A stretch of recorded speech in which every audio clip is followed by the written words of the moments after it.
Assalamualaikum warahmatullahi wabarakatuh. Baik ya, berjumpa lagi dengan Miss Pika. Selamat pagi. Semoga kalian tetap sehat, semangat, dan dalam lindungan Allah Subhanahu wa Ta'ala. Baik ya, pada pertemuan kali ini Miss akan membahas tentang kerajinan dari bahan buatan. Baik ya, disimak ya. Nah, Indonesia. Ya, ketika kita mendengar nama Indonesia, ya sudah terlintas apa? Kekayaan alamnya, sumber daya alamnya sangat melimpah ya. Baik, apa saja yang melimpahnya ya? Kekayaan alamnya seperti bahan logam, kemudian batu dengan jumlah yang banyak, dan jenisnya sangat variatif ya, artinya bervariasi. Nah, selain itu banyak juga jenis plastik dapat diproduksi dengan mudah menggunakan bahan minyak mentah, kemudian gas alam, dan dari bahan asam amino atau asam lemak. Nah, adapun juga ya jenis logam yang bisa ditemukan di Indonesia, diantaranya emas, seng, tembaga, dan nikel ya. Indonesia juga memiliki berbagai jenis batuan ya, antara lain batuan beku, sedimen, dan metamorf ya. Bahan-bahan buatan jumlahnya cukup melimpah dan mudah diperoleh ya di Indonesia ini. Bahan buatan tersebut merupakan aset yang harus sebetulnya dimanfaatkan untuk dijadikan industri kerajinan ya. Kenapa dijadikan industri kerajinan? Agar dapat ya meningkatkan kesejahteraan bangsa Indonesia. Ya, dan bisa kita lihat ya di sekeliling kita, di lingkungan kita banyak sekali ditemukan limbah dari botol-botol plastik yang tidak terpakai. Nah, botol-botol plastik tersebut karena tidak bisa terurai, ya, maka sudah seharusnya tugas kita untuk mendaur ulangnya menjadi suatu barang yang bernilai lebih ya. Kalian bisa juga lihat gambar di situ ya. Ada keanekaragaman di laut, kemudian minyak bumi, kelapa sawit ya. Oke. Sangat melimpah ya kekayaan Indonesia. Baik, materi yang akan kita pelajari yang pertama yaitu jenis kerajinan dari bahan logam, batu, dan plastik.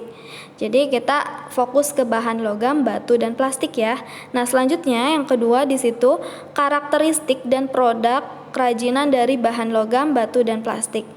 Nah, yang ketiganya bahan, alat, teknik, dan proses pembuatan karya kerajinan dengan menggunakan bahan logam, batu, dan plastik.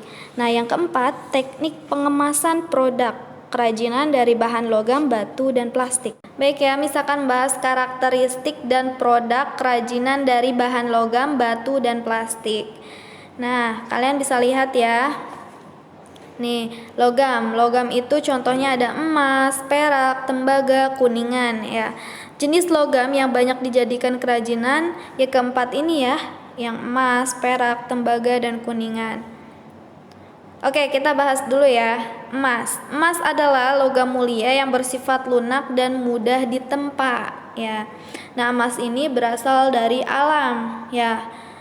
Dari alam berupa butiran halus atau biji emas ya. Butiran halus ini diperoleh dengan cara mendulang ya.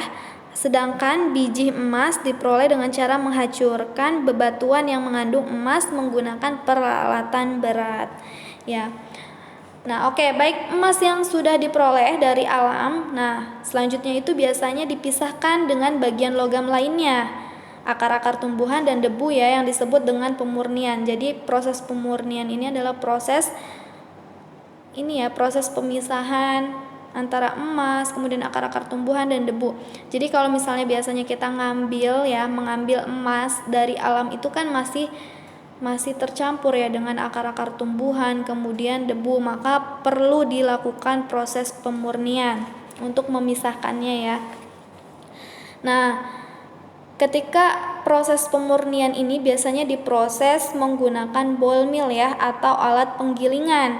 Nah, alat tersebut berguna untuk membantu memisahkan unsur emas dengan unsur logam perak atau logam lainnya serta debu ya. Nah, selanjutnya ketika sudah melakukan pemisahan unsur logam, jadilah emas murni. Nah, emas murni ini merupakan suatu logam ya yang sangat lunak, dan umumnya logam yang ditambahkan pada emas adalah tembaga dan perak. Ya. Kemudian emas yang berwarna merah ini mengandung tembaga, sedangkan emas putih mengandung palladium dan nikel ya. Nah, sedangkan paduan antara suatu logam dan unsur logam atau non-logam disebut alloy. Baik ya. Nah, salah satu daerah penghasil kerajinan emas di Indonesia yaitu Kalimantan Selatan. Baik, selanjutnya perak. Perak merupakan logam ya dengan karakter warna putih dan lunak. Ya, perak juga mudah dibentuk dan tidak mudah patah atau pecah ya. Perak lapisan adalah perak yang berlapis tembaga. Ya, kan kita sering mendengar ya perak lapisan, berarti perak tersebut dilapisi dengan tembaga. Nah, untuk mengolah perak ya tekniknya itu biasanya menggunakan model bakar ya dan ditempa. Nah, selanjutnya kerajinan perak ini sangat berkembang ya di daerah Yogyakarta, Sumatera Barat dan Bali. Bahan perak memiliki sifat dan karakter keras. Oleh karena itu, pengolahan kerajinan dari bahan perak relatif lebih sulit ya. Nah, teknik yang dilakukan tadi ya, model bakar dan ditimpa. Baik, tahapan-tahapan yang dapat dilakukan untuk mengetahui nih ya. Mengetahui perak murni biasanya ya, yang pertama itu mengikirnya sampai dalam sehingga warna logam aslinya akan terlihat. Jadi dikikir terlebih dahulu ya. Nah, apabila perak dilapisi tembaga warnanya akan menjadi kemerahan ya. Tapi bila perak dilapisi kuning warnanya akan terlihat seperti kuning muda. Nah, terus yang kedua meneteskan asam sendawa ke bagian yang dikikir.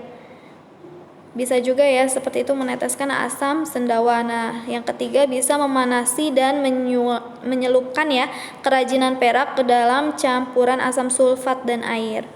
Gitu ya. Apabila perak itu murni akan tetap berwarna putih, tapi apabila bukan perak akan berubah ke warna aslinya atau berubah menjadi warna gelap kelabu ya. Oke, selanjutnya tembaga. Tembaga kalian bisa lihat di situ ya gambar tembaganya. Nah, tembaga pada umumnya warnanya merah ya. Sifatnya tidak mudah patah dan menjadi penghantar listrik yang baik ya tembaga itu. Nah, tembaga biasanya dapat dijadikan bahan kreasi kerajinan desain interior dan eksterior ya. Adapun kelemahan dari tembaga yaitu mudah sekali terkena korosi atau mudah terkikis. Itu ya kelemahan dari tembaga. Nah, tembaga merupakan logam yang sangat baik untuk dicampurkan pada perhiasan perak dan emas. Tadi kan seperti perak ya, kita bahas perak. Itu biasanya perak itu dilapisi dengan tembaga. Nah, tembaga yang berupa kawat ya biasanya kadar kemurniannya lebih rendah dibandingkan lempengan. Jadi kalau misalkan bentuknya kawat itu kadarnya lebih rendah ya daripada bentuknya lempengan. Nah, selanjutnya kuningan. Kuningan merupakan logam yang mengandung tembaga dan seng ya. Jadi perpaduan antara tembaga dan seng. Kuningan berwarna kuning mengkilap. Kuningan juga digunakan sebagai perhiasan lapis emas atau perak. Nah, sifat kuningan hampir sama dengan tembaga, yaitu tidak mudah patah, tetapi sedikit lebih keras dari tembaga ya. Nah, kuningan juga dapat diperoleh dalam bentuk kawat atau lembaran. Ya, bahan logam sebagai besar diproduksi sebagai perhiasan atau aksesoris ya. Nah, namun seiring perkembangannya, logam juga diproduksi untuk kerajinan yang bersifat fungsional seperti gelas, kemudian teko, wajan, nampan ya. Jadi awal mulanya itu logam itu dijadikan hanya untuk hiasan, tapi karena teknologi ya, logam ini bisa dijadikan sebagai kebutuhan sehari-hari ya.